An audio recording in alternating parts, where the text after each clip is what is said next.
Hello, G. Willikers here, continuing the AHLI's program to show you some more things. So this morning I was working outside raking, and one of the things that I've got to contend with here is muscadine vines. Fortunately, the vines that were up inside the trees are mostly gone now. Pretty much all gone. And believe it or not, some of these vines could be like 3 inches in diameter, like really grandfather vines. God only knows how old they were. But I'm still, even though I've cut down what I could find hanging up in the trees, I still have to contend whenever I'm raking with the ones in the ground. Now look here. This is just what I pulled out today, and this isn't all the vines. You can see that this is some kind of grape. I've been told it's muscadine.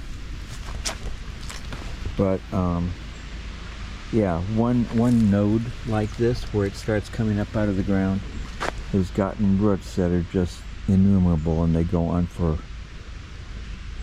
probably go on for hundreds of feet in many directions. I just pull out as much as I can, as much as I have strength for. I have to use a shovel sometimes to help.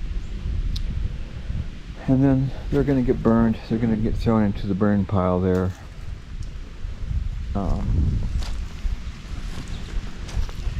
So interestingly, when I started this work, I was in the yard I'm talking about.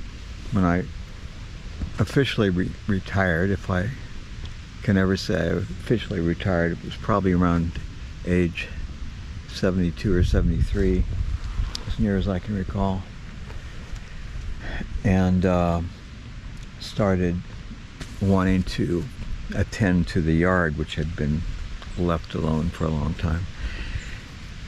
When I started, I had a lot of pains. Like every morning when I would wake up, I'd have back and leg pains that could be so severe that it would be difficult to sit down or to climb upstairs. I'd like to have to pull myself up on the handrail. But in spite of that, I would come out here and work on the average 2 to 3 hours every day, unless the weather was inclement. And a lot of it had to be done, well, it didn't have to be done during winter months, but the benefit of that was that the fire ban was off, so I could burn up whatever I was cutting down. Anyway, the funny thing is, the pains that I was having began to diminish. Now they're completely gone. I never have those pains anymore. I can't explain why. You would have thought that doing this kind of work, which is very intense kind of work, would be detrimental, but apparently not. Anyway, another point that is interesting about cutting down all these trees, and I really have no idea how many hundreds of trees I cut down, but it could have even been 500 or 600, maybe more, I don't know, because some of them were smaller, but some of them were really big. Now, in the cases of the ones that were really big, there's only so much you can do. You can cut up the higher parts of it for logging, which is what I did. Right over here you'll see some of that. Some of the logs, you know, they could get up to maybe this size, which is maybe 8 or 10 inches in diameter, and I could still put them in the fireplace. This goes all the way around my property on 3 sides. You can see it over there. And this part right here that the logs go around is close to 2 acres. So there's a lot of logs. But the question was, what did I do with the parts of the tree that were bigger than that? Because I don't have a log splitter. Well, what I came up with was making benches out of them. Here's one right here. This is probably 15 inches in diameter. I'm guessing it weighs 200 or 300 pounds. And I needed to get out my two-wheeler cart to haul it here. And then you see I used other pieces of the same tree to make the whatever it's standing on. And I would notch these. You can see the notch there to keep it in place. Here's another one over here. And these were, partly the idea was give myself something to rest on during the day, but also just something to make the yard, the property, more, interesting for anyone. So I think my idea right now is to just kind of walk around and showcase some of the benches. There's another one. This one was a little smaller, not quite as hard to deal with. But anytime you're talking about trunks of trees, you've got a lot of mass there, and you have to be careful that you don't injure yourself messing with it. Here's another one. This is dogwood. Those other two we just looked at were pine.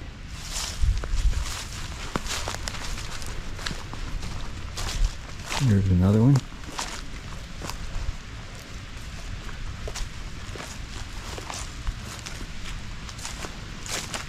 And we're kind of coming up to another one still.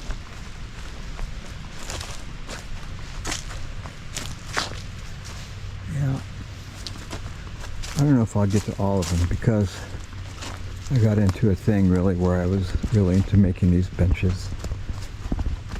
And it was partly just because I didn't know what else to do with the trunks of the trees. Now here is where I was working this morning, digging up those vines that I just showed you earlier. Digging them up from the ground right there. And there's my tools. Wheelbarrow, sturdy rake, strong loppers, and a special kind of shovel that says Razorback. So this kind of shovel is really, really helpful because it's narrow and has a sharp point and very sturdy, and I use it almost like a lever to pry up the those vines, because they can be sometimes I can just yank them up by hand, and other times I really need a little help. So here's the pollinator area again, looking quite nice. Really pleased with this. Unfortunately, the deer came along and ate some of the flowers. We have a lot of deer out here. It seems to be like the major wildlife population that is expanding. Have hardly any rabbits. Haven't seen a rabbit.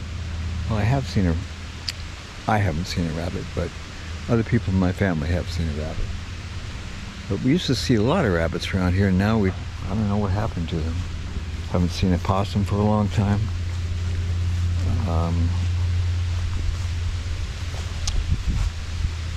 One thing I have seen is armadillos, only along the side of the road, like roadkill.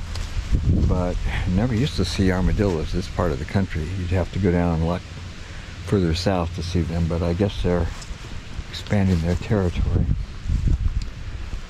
So we're walking down into the part of the property that I'm intentionally letting go, so to speak. All this grass is covering what only recently, within the last couple of years, this was all completely forested in the worst possible way.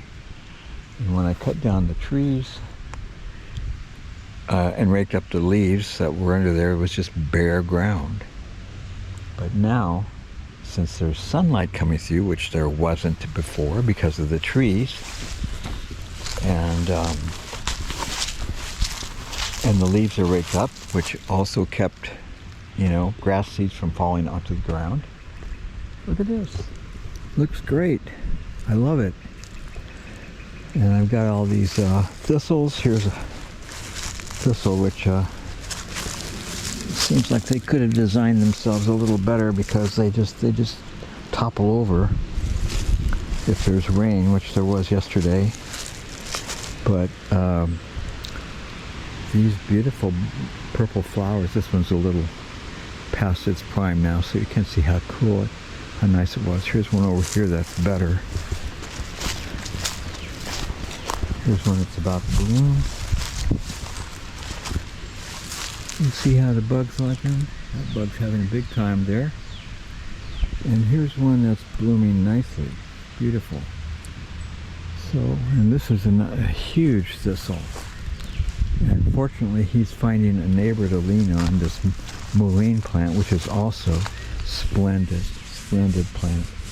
It's very soft leaves. It's medicinal. I think I inadvertently brought them here from Oregon, because they weren't growing here before.